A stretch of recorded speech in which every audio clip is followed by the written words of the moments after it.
2022, año de la revolución cultural para la despatriarcalización, por una vida libre de violencia contra las mujeres. ¿Cómo están, jóvenes señoritas del sexto curso de Educación Secundaria Comunitaria Productiva? Soy el profesor Gustavo Vides, de la asignatura de Biología Geografía. Y hoy, en este tema, veremos las pruebas y teorías de evolución. Ponte cómodo, que comenzamos ya.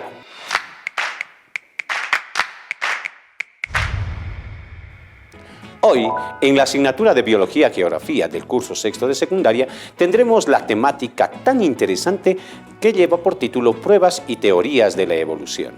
¿Cuáles son estas pruebas de la evolución que nos manifiesta la ciencia de la biología? Tiene como pruebas de la evolución la primera, la anatomía comparada.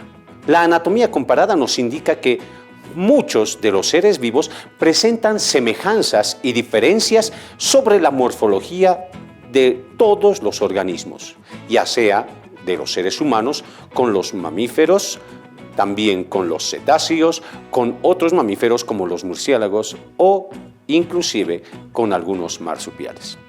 Entonces, esta prueba nos indica que presentamos semejanzas o estructuras semejantes entre una especie y otra. Otra prueba sobre la evolución son las pruebas genéticas moleculares o de biología molecular. Esto se refiere cuando la secuencia de bases nitrogenadas, que nosotros conocemos como ADN, formada por las bases adenina, timina, guanina y citosina, en los individuos pueden ser semejantes, permitiendo conocer el grado de parentesco entre ellos. Eso quiere decir que la secuencia de adenina, timina, guanina y citosina puede ser muy semejante entre una especie y otra. Otra prueba de la evolución son las pruebas bioquímicas. Estas pruebas sustentan el estudio molecular de diferentes especies para calcular el grado de parentesco. Tal es el ejemplo de la hemoglobina humana, y que se compara con la hemoglobina de los chimpancés, porque tiene una similar secuencia de aminoácidos. Podemos ver en la tabla el porcentaje de aminoácidos idénticos a los de una cadena de hemoglobina humana. El chimpancé al 95%, los roedores al 87%, una gallina al 69%, un anfibio al 54% y otros animales inclusive al 14%. Recordemos que a mayor coincidencia, mayor será el parecido. Otra prueba de la evolución son las pruebas biogeográficas. Estas pruebas biogeográficas nos hablan de los equivalentes ecológicos por regiones, donde nos indica que en lugares muy alejados aparecen seres vivos diferentes, pero afines. Eso ha producido un proceso evolutivo permitiendo la presencia de antecesores comunes. Por ejemplo, en África tenemos leopardos, en América tenemos al jaguar, en África tenemos al pangolín, pero en América tenemos a los armadillos. En América tenemos al tapir y a los platirrinos, en cambio en África tienen catarrinos y rinocerontes, que son familiares, que tienen parentesco, pero que habitan en diferentes regiones geográficas del mundo. Luego tenemos las pruebas paleontológicas, que se refiere a los fósiles encontrados de seres vivos ya extintos en nuestro planeta hace miles de años, pero estos seres vivos guardan un parentesco filogenético con especies actuales. Por ejemplo, podemos ver el ejemplo del caballo. Ahora hablemos de las teorías de la evolución. Dentro de las teorías de la evolución vamos a conocer a dos corrientes importantes. Tenemos la corriente del lamarckismo, también conocida como el transformismo, propuesta por el caballero Jean-Baptiste Lamarck. Este personaje de la historia nos habla de la teoría de los caracteres adquiridos heredables. Lamarck intenta explicar los fenómenos evolutivos basado en las condiciones internas, es decir, las transformaciones complejas de un organismo, y también las condiciones externas, es decir, los cambios que sufre el entorno, el medio ambiente, para un organismo. Lamarck propone esta teoría en tres componentes importantes, como la primera, la ley del uso y del desuso. Esta ley consiste en el uso, indicaba Lamarck, que consistía en el uso frecuente de un órgano, lo va a perfeccionar, lo va a mejorar. Mientras que la falta de uso o desuso de algunos órganos debilita la estructura del mismo, lo atrofia hasta que desaparece de la estructura anatómica del individuo. Luego tenemos la práctica donde nos indica que no hay posibilidad de que una especie primitiva dé origen a varias especies. Y otra nos indica que los caracteres adquiridos se transmiten a su descendencia. Entonces, estos tres componentes de la ley de Lamarck, de la teoría de Lamarck, nos indican que sí existe evolución, pero que no existe una evolución concurrida.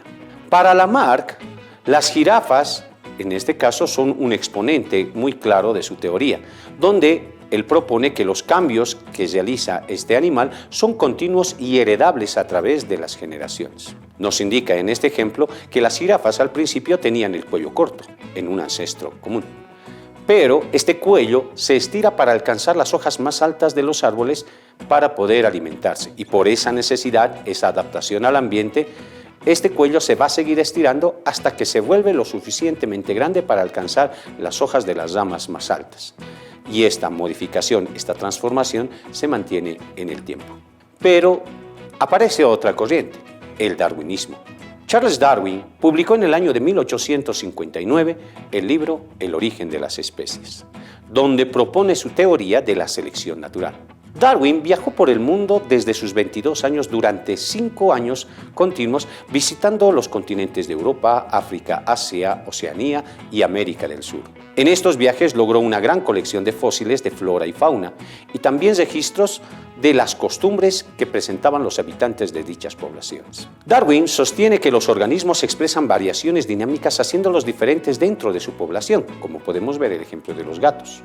O la selección natural promueve la evolución de las especies, las mismas que deben adaptarse al medio y obtener beneficios genéticos. Darwin nos indica que todos los seres vivos tienen un ancestro común, del cual descendemos. Esta teoría, esta propuesta de Darwin, es apoyada por la teoría sintética de la evolución, conocida como neodarwinismo, apoyada y propuesta por Hugh Leix y Dostoevsky. Estos fundamentaron la hipótesis evolutiva apoyados en los conocimientos de genética, taxonomía y paleontología. Esta teoría es aceptada actualmente porque explica las causas de la variabilidad entre las especies e individuos de una población. Y como primera parte tiene la mutación. La primera explicación de esta teoría es la mutación, que nos dice que todos los fenómenos que ocurren, la variabilidad que ocurre entre las especies, se debe a cambios aleatorios en la secuencia de las bases nitrogenadas del ADN. Como podemos ver, ahí tenemos la cadena original y una copia perfecta de la cadena original, pero aparece otra que ya no es idéntica, y esa sería la copia mutante. Basta que una base nitrogenada se modifique y hablaríamos de una mutación. De acuerdo a esta teoría, las mutaciones son el mecanismo por el cual la evolución ha tenido éxito y la adaptabilidad de todas las especies ha seguido adelante. Luego tenemos otra, que es la recombinación genética. La recombinación genética se refiere al intercambio de la información entre cromosomas durante la formación de los gametos en el proceso de división celular denominado meiosis, donde se generan nuevas combinaciones de caracteres. En este proceso de la meiosis, las cromátidas hermanas, durante la profase 1, van a presentar cromosomas homólogos. Y estos cromosomas homólogos, en la profase 1, van a producir el conocido crossing over, conocido también como intercambio genético o entrecruzamiento de cromosomas, donde van a intercambiar segmentos de ADN de un cromosoma a otro. Esta recombinación de cromátides va a generar la variabilidad genética. Por tanto, las cromátidas que al principio eran homólogas, ahora son recombinadas. Espero que te haya gustado esta temática. No olvides consultar tu texto de aprendizaje del Ministerio de Educación. También puedes visitar nuestras páginas y redes sociales. Conmigo nos vemos. Hasta la próxima. ¡Hasta luego! 2022, año de la revolución cultural para la despatriarcalización, por una vida libre de violencia contra las mujeres.